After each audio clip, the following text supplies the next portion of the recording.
Tell me what it is. Yeah. We are Car Storm Gaming. Let me throw that up there right quick in the chat. YouTube.com/Storm Gaming. Man, I done had so many weird girl stories, dog. Yo, I done had so many stories. Like it don't make sense. Like, Yeah, well, how about this? Here's a quick one from me. All right. go ahead. I got a quick. I don't know if I want to tell this story. I'll tell mine, then you can decide while I'm telling Yeah, mine. I don't know about that one, man. That was getting a little too close to home and shit. Hey, just think it over. Think it over while I tell this. You know what I mean? But alright. So I'm in this chick that I was dating when I was still in high school. But I don't know what the fuck it was about high school. I just blew up.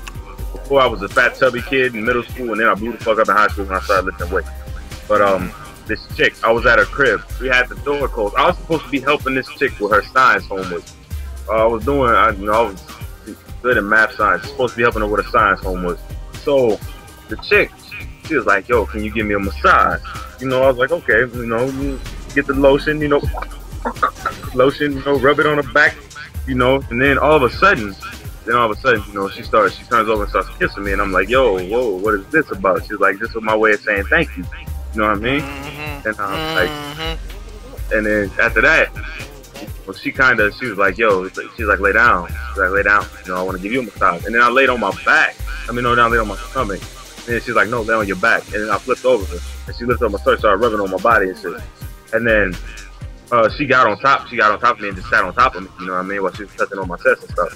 And then her stepdad opens the door, and she's like, and the dude was like, he's like, "Janet, they fucking.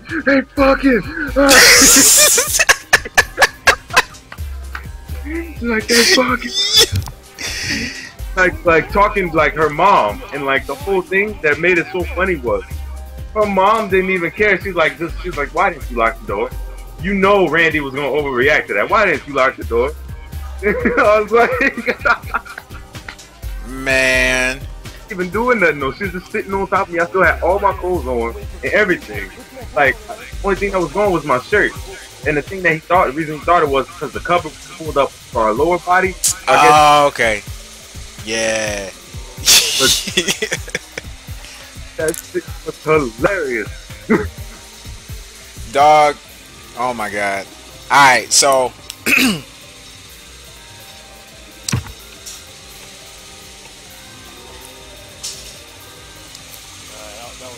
okay, the bad options are outweighing the good. Sorry, I'm gonna have to skip that one. That one gonna have to skip to another time, man. Saki has to skip his story. That's okay. We truth in here. It's dog. Like, I don't just be making shit up. I do not make shit up, and this one is pretty bad. So I'm gonna skip that one. It's all good. I said, wait till drunk Saki. Oh god. I mean, Doc Jack, come on. You know what? I got this. Man. You know what? I want to know where PCP is. I know this is random, but I feel like PCP would tell the naked truth, man. Bro, I think, honestly, me and you, we keep it real, but that nigga PCP keeps it real. That nigga. Yeah, man. He be saying some shit, bruh. Yo, why am I supposed to kick this dude? Hold on. They're telling me to kick DJ. Why? Did you know I saw a dog humping a guinea pig yesterday, nigga. What PCP? You saw what? Where the fuck do you even find that? Yo. Oh, okay. Sarah said, tell everybody how I saved a mother and a child from some Confederate flag waving rednecks. No. But I will tell you, I was hanging with my boy Razor, and Razor was like 24. I think it was 24 when I was 18. So you know what that means. If you underage, you already know what that means. He the one that take you to the parties, especially if you're a cool dude. He the one that take you out of the parties. He the one that gets you drunk. And so me, Razor, and this other dude, Tanaje, and Miko, and a whole bunch of other dudes. I'm throwing names out there because it don't matter. You know what I'm saying? Because this was my crew that I rolled with all the time when I was younger. way before gaming, because when I was younger I didn't game like this. You know, I game like this now just because it's something to do, but when I was younger I just did music, and this is what we used to do. So anyway, we were going to a little show or whatever out in the boonies, and we in shit somewhere in between North and South Carolina. I have no idea where the fuck we was at, and I'm drunk off my ass in the backseat of the car, and we pulled to this gas station. There's a cop there at the gas station who had somebody pulled over, and I'm like, yeah, okay, whatever. I'm gonna sit my drunk ass in the back seat and not say shit. The cop pulls off, and it's just us there, and they go inside and they get some 211s. Any of y'all know about some 211s? You know what I'm saying? That motherfucking steel reserves. But anyway, so this dude comes out of the damn store with a motherfucking pig, a big ass pig, and I'm like, maybe I'm just drunk. So I don't say nothing, and he comes over to the window, and this dude's mad, cause we the only black people in the area. He starts beating on the window, and Razor ain't came back to the car yet, but me, Najee, and Miko was still in the car. He was like, hey, what y'all niggers doing out here? And I'm like, I don't know nothing to say. I do not know what to say at this point, cause I ain't got no gun on me. The only person in that car that carried a gun was Razor. He was in the store. So this dude was like, I got half mine to shoot all you niggers and bury y'all. Matter of fact, feed y'all to my pig. And I'm like, yo, man, come on, dog. Why are we in the middle of nowhere at a fucked up gas station in the middle of nowhere, and why does this dude want to kill us? So we there for like another 2 or 3 minutes. Razor comes out, and we just hear yelling outside the window. I'm thinking, man, we gonna die tonight, dog. We are gonna die tonight. Cause this dude pulls his gun out. I guess he had a gun in his overalls or some shit. It looked like a little pistol or whatever. And he's sitting there yelling at Razor, and we got the windows rolled up. And then I guess Razor talked him down or whatever, and he said, y'all got 30 seconds, get the fuck out of here. That's all I heard when Razor opened the door. And Razor was like, yo, we gotta go. I was like, okay. Yo, I would have been better, you know, with that cop here, but man, why all of a sudden we getting yelled at? He was like, man, I guess we ain't supposed to be here. How about that, Saki? How about we ain't supposed to be here? I was like, you the one driving, nigga? Why you gonna yell at me? He was like, well, look, man, if we ain't go to this show, we wouldn't have this problem in the first place. So that was my close encounter with my life, outside of the military. Of course, I had more close encounters in the military in Afghanistan, but the whole thing that brought that up was Miss Sarah talking about the Confederate flag and the babies. I mean, dog, racism is still real, and you can't get killed over that shit. Real talk, man. Yo, damn. Alright, so that brings up an interesting story now that we're talking about racism. So this chick I used to talk to, she was Hispanic. She's Hispanic, and her family, you know what I mean, you know how some Hispanic families are, they want, you know, their genes to stay in the race. They don't want their kids to date outside their race. Yeah. So me and her, you know, we was chilling. We used to talk, but I never met her family, you know what I mean? Only people I met, she did have kids, and this was like last year. This was like last year, so this is really recent. She did have kids, you know what I mean? Got two little ones. She was 20. So I'm talking to her. You know, I'm like, when we gonna get to kicking? When do I get to, you know, meet the parents? You know, when we get to do all that and whatnot? And then she's like, I don't know if that's a good idea. She's like, I don't know if that's a good idea. I talked to her parents before, you know what I mean? She didn't let me talk to her parents on the phone and whatnot and all that stuff. They think I'm a nice dude, you know what I mean? They really like me. But you know, she's like, I'm like, so what's up? You know, we got along just fine. I sent them, you know, baked goods and shit. I'll be making cookies and whatnot. Nigga baking cookies? Bruh. My chocolate chip walnut cookies is off the chain, bro. I'm gonna have to make you some. Oh, make me some cookies, bruh. Make me some cookies, man. That will make my motherfucking millennium, dog. I promise you, I will make you some. No bullshit. But yeah, chocolate chip walnut cookies. She's like, her brother, when she gave them to her brother, she's like, man, what he put in these? He must be putting crack in these. These shit is good. You know what I mean? I sent her a whole big ass Ziploc bag full. But that's besides the point.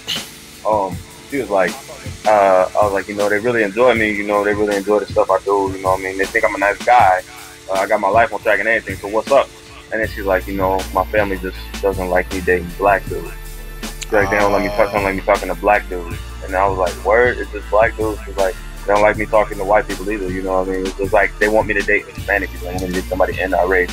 So I'm like, I'm like, I guess, you know what I mean, I guess, and she's like, I don't know if I can, you know, keep keeping this relationship or whatever a secret because it's getting kind of stressful on me. And then I'm like, I'm like, so what you want to do about it? And then she's like, I don't know right now. She's like, I don't know right now. And then I was like, okay, well, you let me know. You let me know whenever you know, whenever you figure things out or whatever you choose to do. I understand, you know. Gave her a little kiss on the cheek, got out the car, walk my ass back in the house, you know what I mean?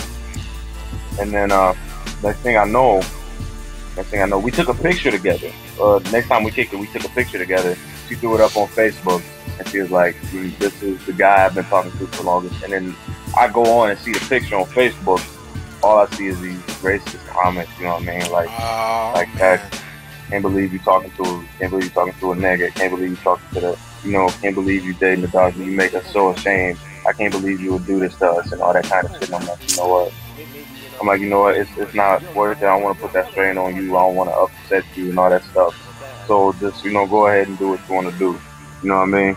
Yeah. I really don't want to. I don't want to, you know, be in between all that shit. There's no point. But you know what, man? sometimes I think the shit just might be worth it. I'm gonna tell you, this is girl. My bad. I didn't mean to hijack your story. You done? Oh, you good, man? Yeah, you good. Okay, this is girl I dated. This ain't really a story. This is just kind of like a situation. This girl I dated, and when I first met her, she was just real quiet, and like people liked her, but nobody wanted to talk to her or whatever. So I talked to her anyway, and we became friends, and then we ended up dating. She was cute. I was like, cool, man, whatever. And she was like, there's something I gotta tell you. And I was like, all right, what's up? She was like, my parents don't like black people whatsoever. There's no way that we can even get serious. She was like, we can, you know, date outside, but we really can't. So, you know, after dating her for a while, I realized she was a really good person, man. Like, we didn't match because we were two different people, but she was still a really good person. I was like, you know what, fuck it, I'm gonna just see how long this goes. So I finally met her family, and it took like a month for me to get up the balls and meet her family. I met her family, and man, like, her dad, he didn't want to say anything to me like the whole time we were there. Her mom kind of like, you know, tried to interact with me, and her dad just like stared me down the whole time, man. And I'm like, all right, it is what it is. I'm going to be professional about this. I'm a little 17-year-old kid trying to be professional. So I approached it like a business opportunity. You know what I'm saying? And he said to me, finally, as we were leaving, he was like, I'm gonna say something, and it might be offensive to you, but I want you to know that that's my little girl. I was like, okay. And he's like, I don't let my little girl date niggers. Straight up like that. He's like, and if you do anything awkward in this relationship and I find out about it, I will find you. And I said, well, I told y'all already where I live. I'm not ashamed of shit. I feel like I'm a good person and I can do what I can. Needless to say, the relationship didn't last another 2 months after that. Mostly because I couldn't handle that pressure, man. Like, this dude was all about everything we did. I kissed that girl maybe a total of about 4 times in that entire relationship. That's it. You know what I'm saying? Racism is a motherfucker, man. I feel like she probably would have been worth it. You know what I'm saying? But it won't for me. Not for me.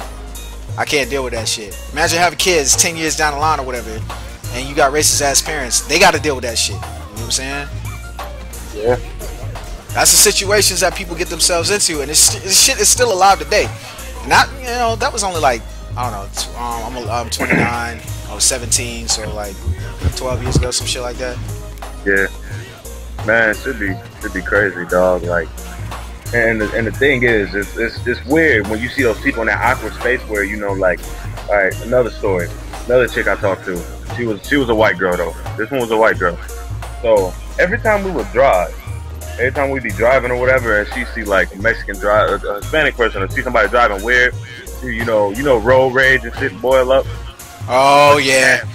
He had like that racist road rage. She'd be like, fucking, like, you know, you fucking Mexican. I ain't gonna say the terms. I use the N word and all that because, you know, I have patents too. Yeah. But these terms I have no claim over. But yeah, she was using all the racial slurs for Hispanics and all that shit. And I'm like, whoa. And I'm like, what's up? I'm like, whoa, what's going on? And she's like, you know, I'm sorry. She's like, I'm sorry, you know what I mean? But but you know.